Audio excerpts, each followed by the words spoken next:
नमस्कार मंडळी, आज आपण टमॅटोची चटणी बघणार आहोत जी आपण इडली सोबत खातो।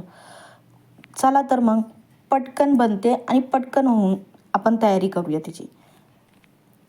त्यासाठी आपण गॅसवर कढई गरम करायला ठेवली आहे। कढई गरम झाली की त्यात आपण 1 चमचा तेल टाकणार आहोत। तेल गरम झालं की आपण त्यात अर्धा चमचा मोहरी टाकणार आहोत।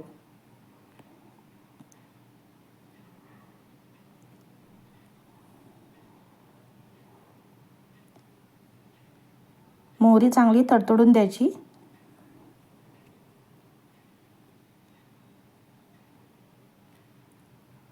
मोहरी मस्त तडतडायला लागली की त्याच्यामध्ये आपण आता अर्धा चमचा चणा डाळ, अर्धा चमचा उडीद डाळ आणि 5 ते 6 लाल मिरच्या त्या टाकणार आहोत।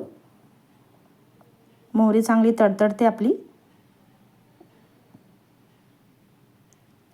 अर्धा चमचा मेथी टाकणार आहोत। मेथीने खूप छान टेस्ट येते।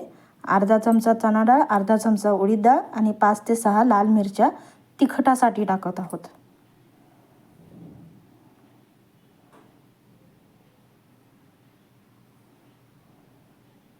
मिरच्या टाकून घेऊया। आता चांगलं फ्राय करून घेऊया।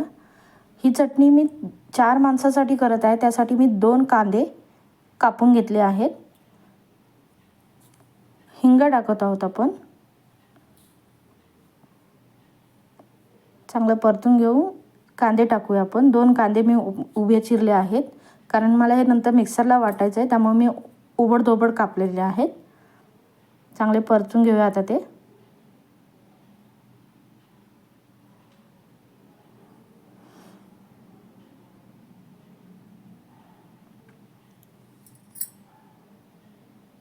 कांदे परतून झाले तर त्यात 7 ते 8 कढीपत्त्याचे पानं टाकत आहोत आपण। 1 चमचा मीठ टाकत आहोत। एक अर्धा इंच आल्याचा तुकडा त्याचे बारीक काप करून तेही टाकत आहोत। अर्धा चमचा लाल तिखट, काश्मीरी लाल तिखट घेतले आहे मी रंगासाठी, ते सुद्धा आता आपण परतून घेऊया चांगलं मस्त। कांदा आपला चांगला बऱ्यापैकी भाजत आला आहे।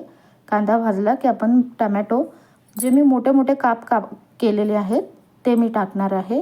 आता हे सगळं मी मिक्सरमध्ये वाटून घेणार आहे, त्यासाठी मी ओबडधोबड कापून घेतलं आहे। आता हलवून मस्तपैकी घेऊया। टोमॅटो आपण चांगला तेलात परतूया। मऊ झाला की मग आपण काढून घेऊ। आता हे मस्तपैकी टोमॅटो मी परतून घेतला आहे।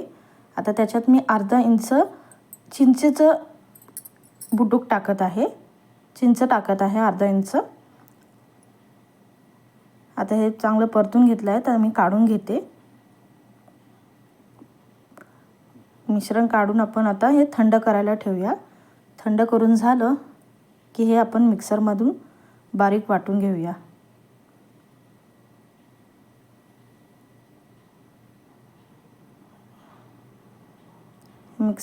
मधून मी बारीक वाटून घेते मी आता हे।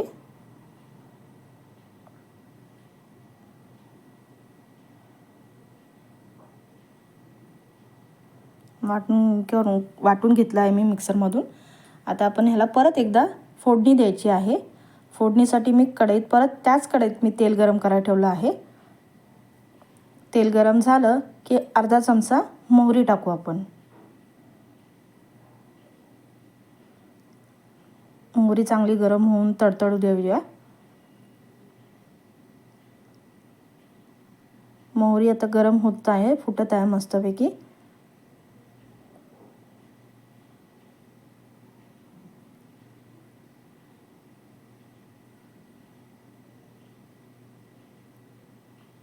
चांगली तडतडली मोहरी। थोडंसं हिंग घालूया आपण, चिमूटभर। 5-6 कढीपत्त्याची पानं आणि ही वाटलेली चटणी आता आपण त्यात टाकूया।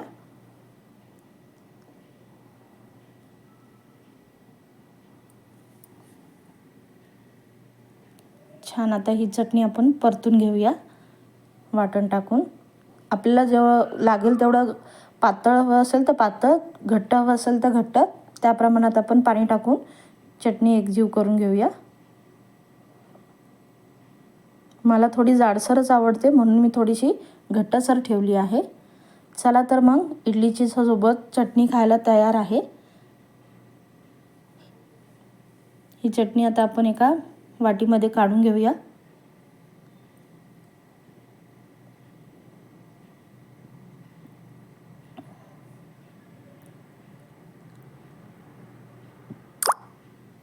या तर मंडळी इडलीसोबत चटणी खायला. तुम्ही पण अशाच पद्धतीने बनवून घ्या.